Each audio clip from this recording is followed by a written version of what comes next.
Perhaps one of the most common phrases that parents tell their children when they are little is to never talk to strangers, because some of them become the heroes of nightmare stories. And now, let's look at a strange story involving children and bad adults. Edward Ray was born on February 26, 1921 in California to Frank and Marie Ray. His parents were a young couple who traveled the world after a while. When he was little, they decided to move to Scarecrow, California, because they wanted their son to grow up among good people and get the best education that he could afford. He graduated from Scarecrow High School in 1940, and for the first time in his life, he was forced to really think about what he wanted to do from that moment on. Deciding that he wasn't quite ready to leave Scarecrow's comfort or his parents, he bought a neighboring farm there. There, he grew corn, raised cows, and other animals. He loved his farm and his work, but still felt like something was missing, something that would satisfy him even more. Food always seemed to him inherent love for his community, and in the early 1950s, he decided to try something new in his career, something that would allow him to give back to his community. He became a bus driver and taught in the local school district, where he spent each weekday picking up children from their homes and dropping them off at the elementary school and driving them home at the end of a long school day. He enjoyed his job as a driver, and yes, it was rewarding. And what was very important, the schedule was clear and consistent, but only until the day when his life changed completely. Everyone on his route were locals whom he taught, and all were familiar with Ed since most of them were the grandchildren of his former classmates. Each of them looked forward to seeing him at the beginning and end of the day. The children on his route ranged in age from 5 to 14, and despite the huge age gap, they all treated him with the utmost respect. On the afternoon of July 15, 1976, he drove his usual route to take the school children back home. That day there were already aboard, 19 girls and 7 boys. From behind the wheel he was driving along familiar roads, as he had been taught. Approaching the first of the planned stops on the route, he noticed something unusual right in front of the bus. On the usually empty road was an unusual white van stopped in the middle. When he looked out, he noticed that there was another white van nearby. Maybe they were having some kind of difficulty, maybe stuck, blocking traffic. This made him think that perhaps they needed help. He stopped right in front of the van and looked around, trying to find the owners to learn what the problem was. He studied the transmission, pressed the brake, and saw 3 men getting out of the van at the same time. He felt sick. Usually, this is how his body warned of danger. He wanted to quickly press the gas, but it was too late. 3 men entered the bus. They were holding a gun in their hands and wearing tights over their faces to disguise their identities. One of them put the gun to his head and whispered in his ear. The attacker said to get away from the steering wheel or he would shoot. With his hands up, he got out of the cabin, and one of the bandits took his seat, while the other 2 men walked around the bus. It was acutely aware that he and 26 children suddenly found themselves in a very dangerous situation from which they probably would not be able to get out anytime soon. When a masked bandit drove under the bridge into the nearest dry canal, he tried with all his might to remain silent and was afraid that one of them would inevitably kill him if he spoke, even to calm the children. Everything would be fine. But the children began to ask questions, as children usually do, about where they were.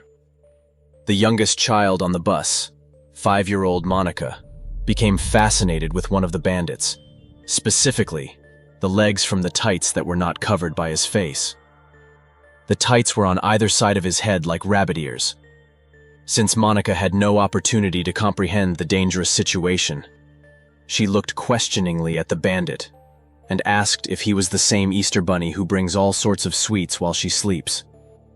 Monica's innocent curiosity in such a life-changing moment demonstrated the seriousness of the terrible reality that was happening to children who were too young to understand what was happening, and he himself was not sure what was happening. Under duress, all the children, one by one, moved into 2 other white vans, and the bandit slammed the doors of the van behind them. He looked at the van while he and the children felt that they were moving. The van was devoid of amenities. There was no food or water in it. He looked at his watch and remembered the time of their departure. In the back of 2 vans, there were 26 children crowded together. They drove for 11 long hours without breaks for need and with no idea where they were going. Because the children were mostly small and the driver did not follow safety rules when driving, this caused most of the children in the back of the van to vomit, and the older children calmed the younger ones with songs trying to somehow cheer them up. The children sang songs of their own rendition. By the time the food and the children were brought to the Livermore quarries, it was 3:30 in the morning. He was stunned, confused, and completely frightened. The children were taken out of the vans one by one, and as each one came out, he was forced to give his name and was given tags.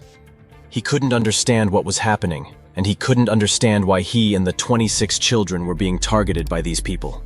The worst thing he could guess was that his fate, along with the children's, was death. Added to the surprise and horror was that the kidnappers were leading each child further into the quarry.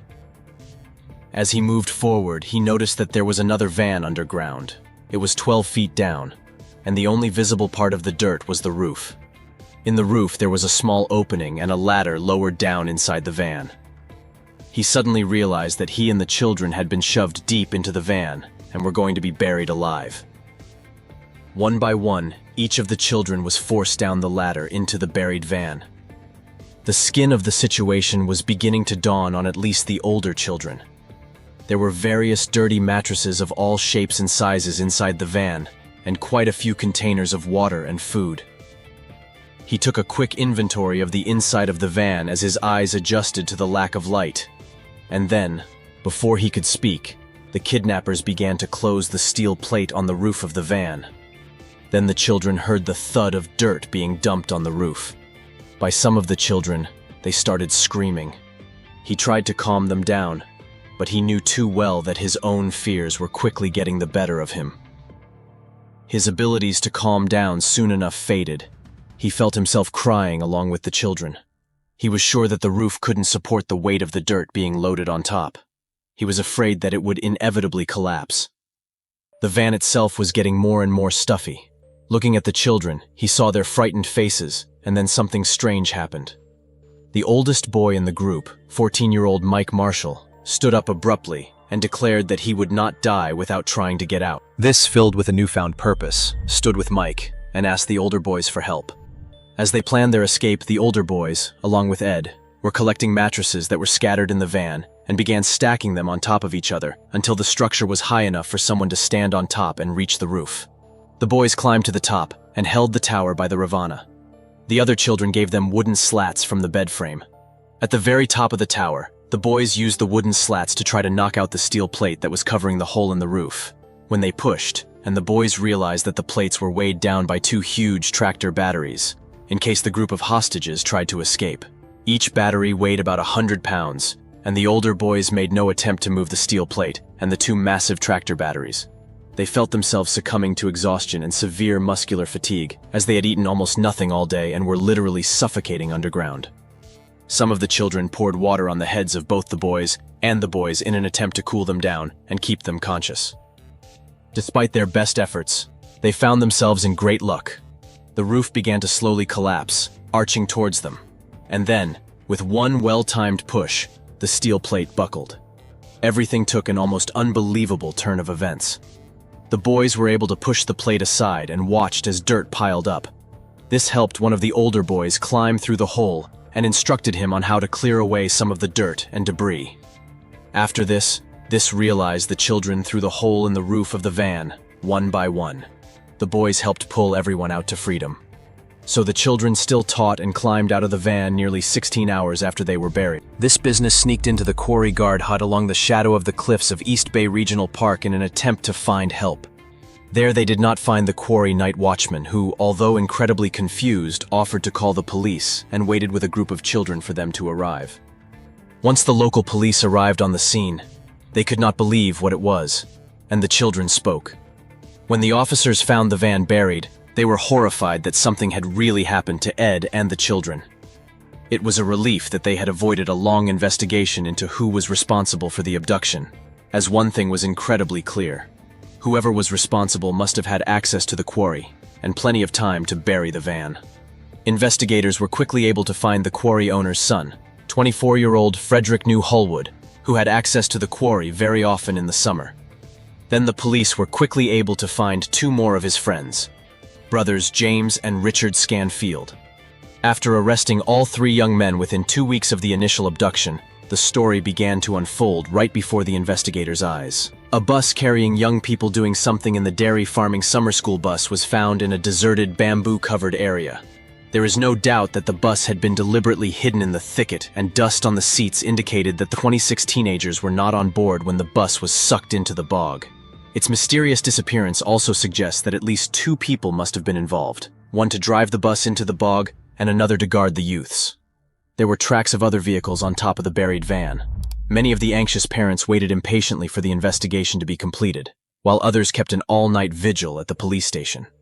James and Richard revealed to the police that, despite coming from extremely wealthy families, they were in enormous debt, and since the men were desperate for funds, they believed the best way to get them was to hold hostages for ransom, as is often the case in the movies. So they kidnapped the children on the school bus just as they were heading home, because, as James claimed, they needed several victims to make a few $1,000,000. They chose the children because children were precious to the state, and the state would be willing to pay a ransom for them. Plus, they don't resist. They are vulnerable and won't fight back. It is now believed that the 3 kidnappers were inspired by a fairy tale from the book Courage by Alfred Hitchcock. The kidnapping described in the tale was very similar, and the place where the tale was published was in a library that taught, and the book was available to everyone. Unfortunately, for Frederick, James, and Richard, they were unable to call to demand the $5 million ransom because every family of the kidnapped children called the police immediately. Missing children cases jammed all the phone lines. The kidnappers decided to wait a day and then call. And then, to their horror, they saw on the news that same evening that the children had actually managed to escape. Their plan had failed miserably. By the time the kidnapper went to court, all 3 pleaded guilty to the ransom kidnapping. All 3 were sentenced to life imprisonment, with the possibility of parole. In 2012, Richard Scanfield was released, and in 2015, James was paroled.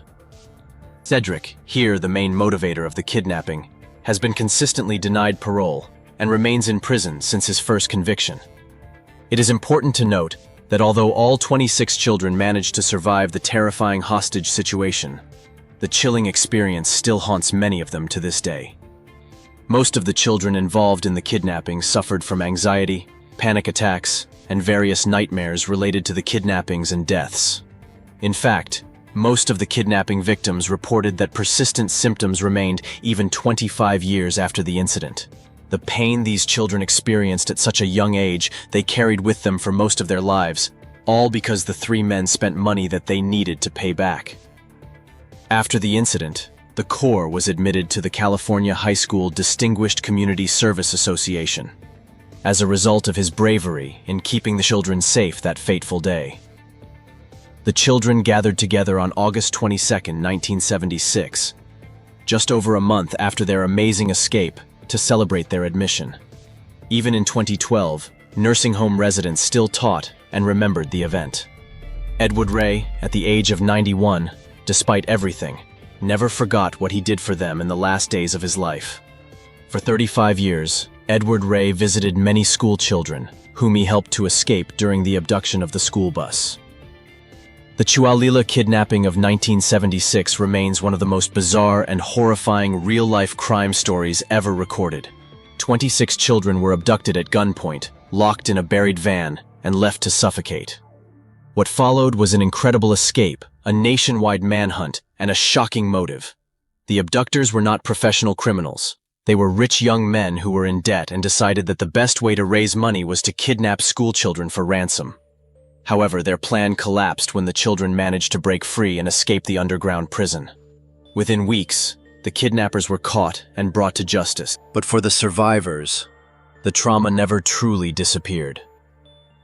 Many of the children continued to suffer from post-traumatic stress disorder, panic attacks, and recurring nightmares. Some say that the scars left by that day never fully healed. Yet the story also stands as a testament to human resilience, showing how, even in the darkest moments, hope can still shine through. In the end, the courage of Ed Ray and the determination of the children led to one of the most miraculous escapes in modern history. If you found this story fascinating, don't forget to like and subscribe for more true crime stories like this one. See you next time.